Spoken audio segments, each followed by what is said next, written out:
Hello there, many thanks for joining us on this fresh edition of Business Week, the program that brings you top business stories that made the headlines during the course of this week, including special news features, market data, interviews, and much more. Welcome to the show.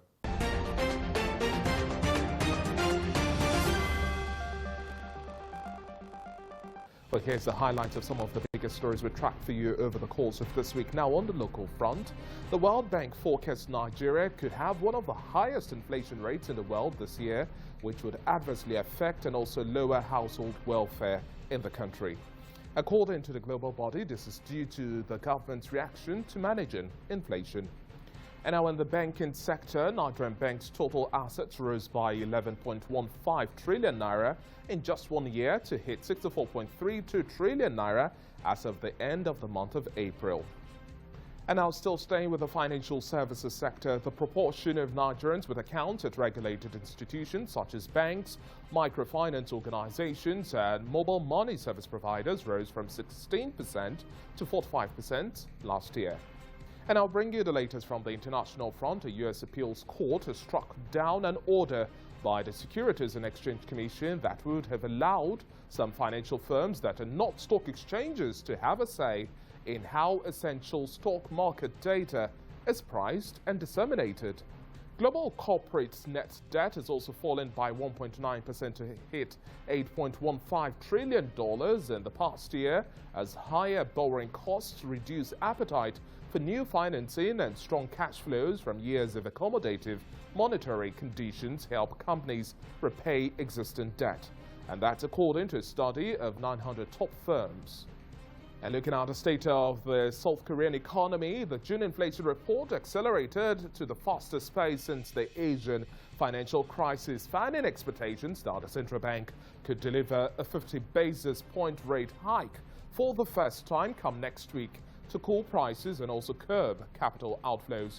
According to South Korea's statistics office, the consumer price index rose 6% in the month of June from a year earlier.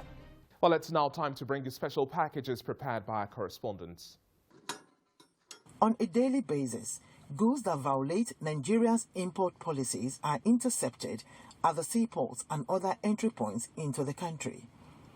But port agencies often find it frustrating in tracking the importers behind the contraband importation because some clearing agents allow importers to use their license, and when the consignment is impounded, the agent suffers. The coordinator 100% compliance team attributes the action to desperation on the part of agents to get jobs by any means. A lot of our members are in prison today, as I'm talking to you. Do you remember a case of ammunition some time ago? That man is in the prison. He used his license. So we are trying to let our people to understand the need of you doing the right thing. Don't be looking at the profit you are going to make. Do you remember the last container they arrested in Manapapa here with drug? They examined that container more than 3 times. They have to go and look for welding machine outside. The same thing, the importer is nowhere to be found for the agent because somebody's name there. Underscoring the importance of training for freight forwarding practitioners, he stresses the need for merging of licenses and a review of license issuance and renewal for effective control and enforcement of the rules of engagement. And a need for Nigerian Custom Service to create a time for training for our members. There are a need for enforcement of that training, meaning that before you obtain the license, you must have so certificate. He maintains that false declarations would continue to pervade trade practices unless a new policy direction is initiated to facilitate import and export trade. Ifunanya Eze, TVC News, Lagos. Digital access is the ability to be fully part of the digital society, and this includes access to tools and technologies like the internet and computers. In Nigeria, a number of people still lack complete digital access and are yet to be fully integrated into the digital society. Reports show that at the beginning of this year, internet penetration was about 51% in the country. Lack of access to digital devices and even limited internet penetration in what is described as vulnerable societies are some reasons blamed for this. The United Kingdom's Digital Access Programme aims to catalyse a more inclusive, affordable, safe and secure digital access for excluded and underserved communities in Nigeria, alongside other countries. We are currently averaging 58% women participation on all of the FCDO's digital development project activities, including also about 7 to 10% on people living with disabilities as beneficiaries of our program. The Digital Access Programme now forms the thrust of discussions at this dialogue.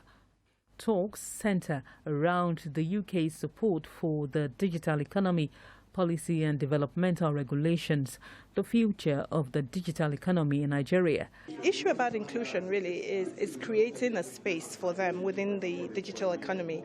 And for women, people living with disabilities, vulnerable groups, so poor, and people that don't have accessibility or affordability or availability to this space. Experts have canvassed the need for digital literacy platforms like hubs. They also feel the country's educational system needs to be made digital. Nigeria should endeavor to ensure that digital literacy is embedded into the Nigerian education system right from early child care to postgraduates. The Digital Access Programme strives for increased digital inclusion in benefiting countries as a basis for better thriving digital ecosystems that generate high-skilled jobs, as well as opportunities for local digital entrepreneurship, amongst other areas. Lara Folayo, TVC News, Abuja.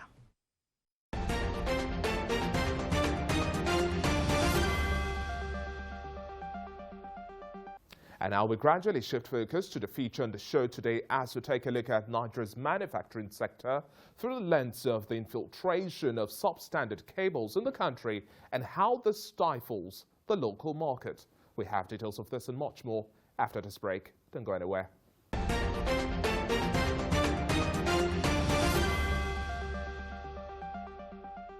Thank you very much for still staying with us. Let's now deal with the crux of today's discourse. The menace of illicit importation of substandard cables remains an ongoing war despite some successes achieved so far in the attempts to locate and destroy substandard cables that make their way into Nigeria.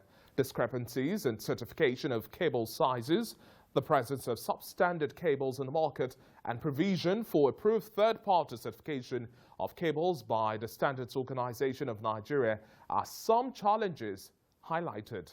Well, joining me now to discuss this and more virtually, I have Bukola Adubi, the chairperson, Cables Manufacturers Association of Nigeria. Thank you very much for joining us on the show today, ma'am. Thank you for having me. Let's start our conversation at this point in time with the illicit business of importing fake and substandard cables and other goods coming into the country. Yes, there are ongoing efforts to checkmate this situation. However, the problem is proven a little tougher than what meets the eye. How problematic would you describe this menace? The impact it has had on brands copied versus some of the successes achieved so far in trying to reduce substandard goods influx into the country? It's a huge problem, right? I can't even begin to quantify how big this is and how troubling this is, right? So it's a threat to life and properties, obviously. It's a threat to the bottom line of us manufacturers. Of course, this is our livelihood. It's a threat to our legacies.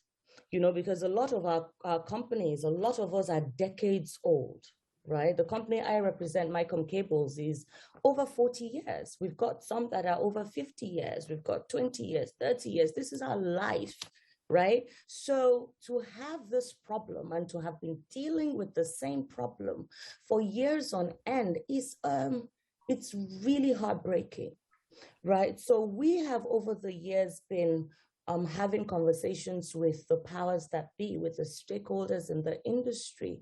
And we continue to have this conversation because it's like every time we take a decision, we have a strategy in place, these guys, they go that extra step beyond. So we have to keep at it. And we've been obviously working with our regulator, who is essentially the Standard Organization of Nigeria. So we continue to work with them. We have a fantastic relationship with them thus far. And we know that whatever it is that we are going to be able to do, we will achieve it.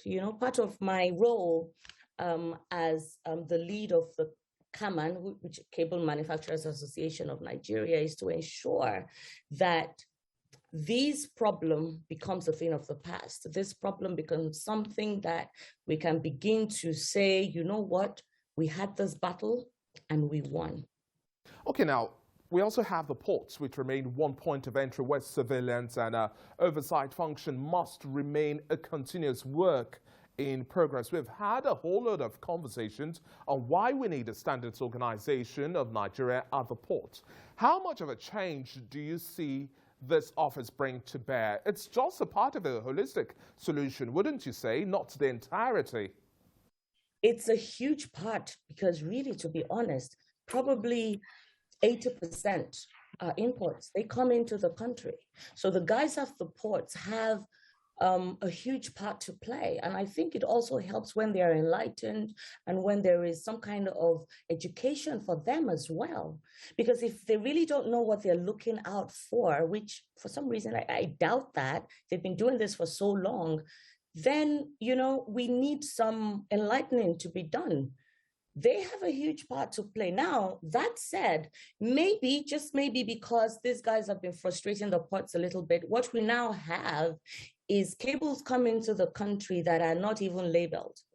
They're like free range cable, substandard cables. And then they come into the country. We have factories that SON has been, closing up, impounding, that now start the process of stamping different names of different brands on that cable in country. So it's just all different facets of this problem that we really need to harness, and we really need to, find a final solution. We've been at this for decades, honestly. It's like the same conversation we keep having over and over and over and over again. It needs to stop. So I believe part of the reason why we even have the certification in the first place is to authenticate the products coming into the country. That's the whole idea behind it, right? So that this is authenticated from wherever country it's coming from, showing that it meets the standard, it's okay to come into the country. That's the whole idea, which makes complete sense, right? But then what happens is that for some reason, there is a go around.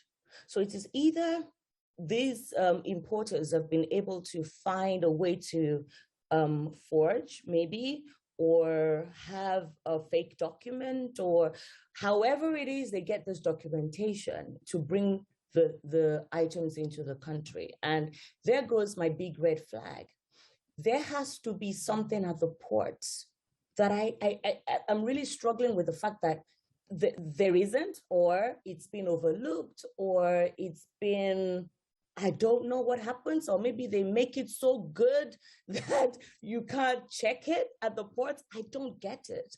But this is the same certification that these guys use and bring the stuff into the country. I can assure you, if they take as much checks and balances as they do for us in local, as is the things coming into the country, we would probably not be having this much conversation. Okay, now, talking about strategic moves and attempts to also curb this menace as well, what do you make of the current mode of destruction of these substandard cables and more, and also the strategies to ensure that we don't have these elements make their way back to the marketplace where we will now have purchases and then other reports? Okay, so that's a good question. And, it was part of the reason why we had asked at one of the meetings that we had with SON that we wanted to be part of that process, just to see how they do this. And to be sure that, like you said, it's not just something that would end up back in the market. So a couple of weeks ago, we were invited, and we went there. And the way the cables, again, you have to remember that it's cables are insulated with a compound that you cannot burn either. You know, burning it is also an environmental problem, right? So I was actually looking out to see what were they going to do with these cables. And so what I found them doing, which actually makes a lot of sense, is they're literally cutting it into pieces. You know, the cables come in coils of obviously long lengths. So what they've done is they have a power saw, and they're like dividing the coils into little pieces such that it's useless. You can't use it for anything again. And what they have then said is they're opening it out for people that use them for scrap, right? Because half of the thing as well is the whatever metal that they've used, because for sure it's not copper, because copper is a very expensive metal. If you're going to be doing a fake counterfeiting operation, you are not going to use the original thing. So the metals could then be used by, you know, the people that melt metals for any other use, maybe to make plates, maybe to make cutlery, you know. So SON is actually establishing another industry for people, which makes a lot of sense. So even the tires and all of the things that we saw there was no burning. Okay, and then bringing the conversation towards a bigger picture and viewpoint, how do we also build this culture of increased reporting of cited fake or substandard cables and the elements to look out for before purchase? Let's talk about citizenry engagement and a more active participation in nipping this menace in the bud. Well, there's also the fear factor, right? I will not lie to you. A few of our members have been threatened just by the mere fact that they've identified shops or ownerships of businesses that do this deed. So a lot of people are truly afraid for their lives, right? But what we also say and what we want to try to influence is that there is power in numbers. So the more people know what the problem is, how many people do you want to kill? How many people do you want to threaten? It gets to a point where you have to then, whoever it is that's doing this thing, then has to check themselves and like, you know what, if I go out there, they're going to mob me because people know too much. And then the solution is getting the information and giving the power to the people. Now, if I don't have the power to know what the problem is and to be able to identify that this is even a fake thing in the first place, then I'm at a disadvantage. So part of the bigger issues is enlightenment, telling people what to look out for, establishing the fact that this thing actually kills. And really, at this point in time, we have to face the reality. Inflation and the global disruption, it's just one big element we have to deal with. Let's discuss more in-depth activities of the Cables Manufacturers Association of Nigeria, the production base we have here locally, and the challenges of cable manufacturers at a time when we have to deal with this tumultuous reality of supply chain disruptions and inflation, and also just the overall poor infrastructure base that continues to stifle any local content or the performance of local players. Your thoughts on this?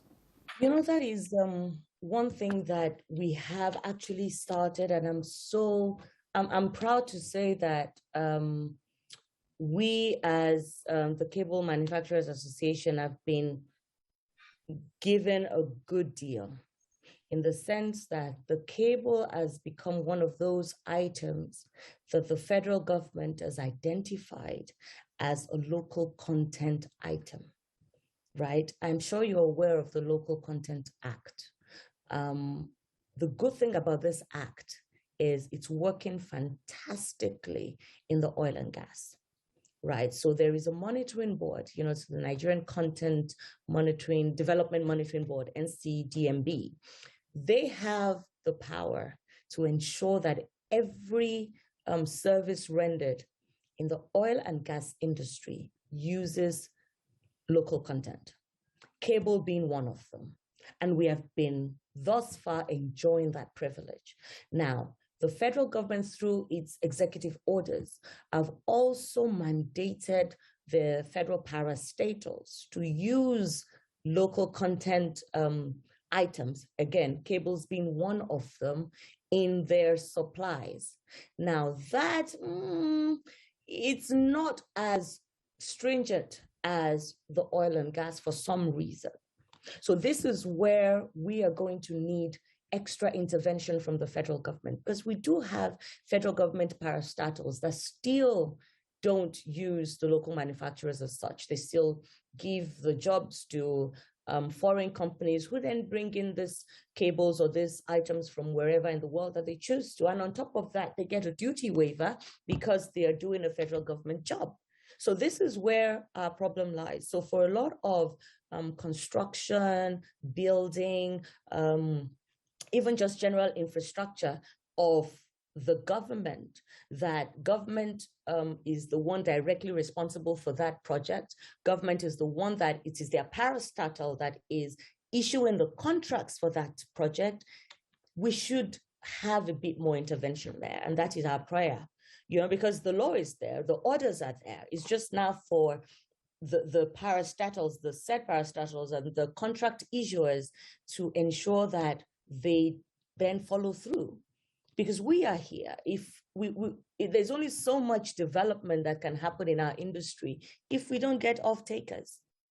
So we do need those off-takers. We do need assurances of projects that will fund whatever investment that we choose to put in our factories. Otherwise, we'll continue to be where we are and we won't grow. So this is our prayer to the federal government. This is the kind of discussions we want to start to have with the federal government. You cannot have contracts and give it to a company that then imports these things into the country. And on top of that, they get waiver duties, waiver on the duties. It's very unfair to us local ones. So this is the kind of conversations that we want to start to have. You know how we have the tariffs on our imports. At the moment, a whole lot of our raw materials, we bring them in.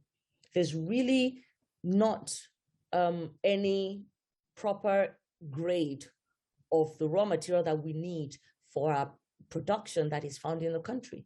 We have to bring everything in. And then the problem starts at the ports, where they start to say that the tariffs that are on our raw materials, some people start to say it's got to have a levy. It's not on the list of, it's on the list of the forbidden items for Forex. It's on, all sorts of issues at the ports as well.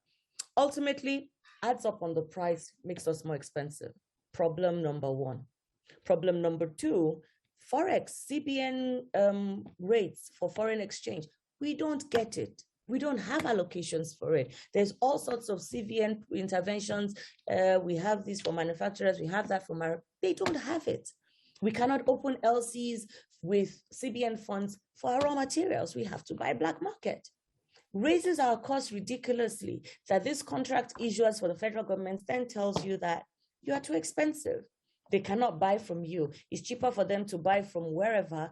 On top of that, they are getting waivers on their duties.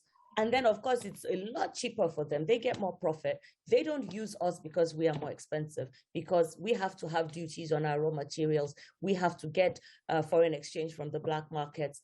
There's no magic here. It's going to add up to our pricing. And this is where the problem is. So these are the places that the federal government can help to make life so much easier for us. We will grow and we will continue to make the country proud. This is what we can't do. And the more we do, the more we grow, the more employment we generate, the more people's lives get better, right? The more there is a lot more for people to do. Indirect jobs are created, so this helps the country altogether. And wrapping up conversations now, let's look at the prospects ahead for cable manufacturers this year. What sort of performance and twists do you see shaping up the market for the second half of this year, and as we're also looking forward to the year 2023? I always say to people that when we come into the election years, there is a big lull in the industry, because everybody is just kind of on hold.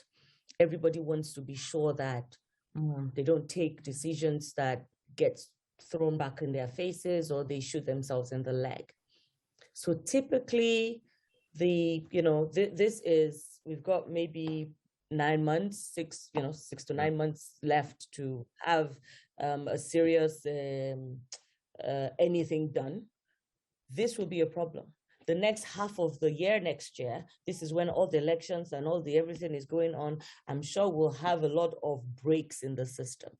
So election years, the preceding 6 months and the 6 months into that. So from now up until, I don't know, September of next year, it's going to be everybody sitting down, everybody trying to see what's going to happen, because for sure the system is changing.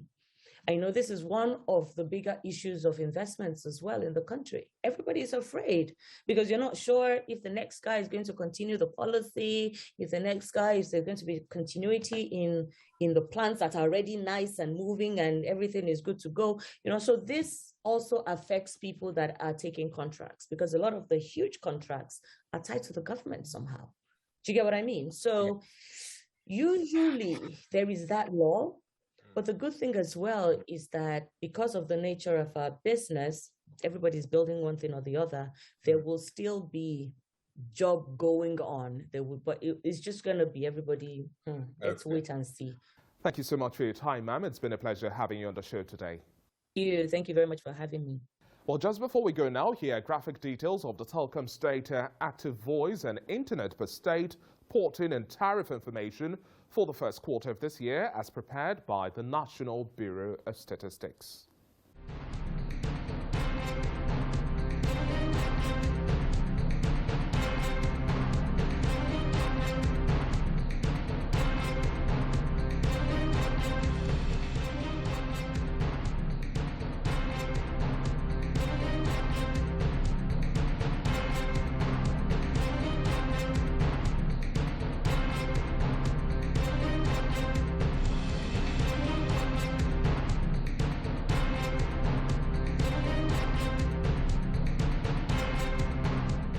And on that note, that's it on this edition of Business Week. Many thanks for watching so far. I'm David Alabi. Enjoy the rest of your weekend. Bye for now.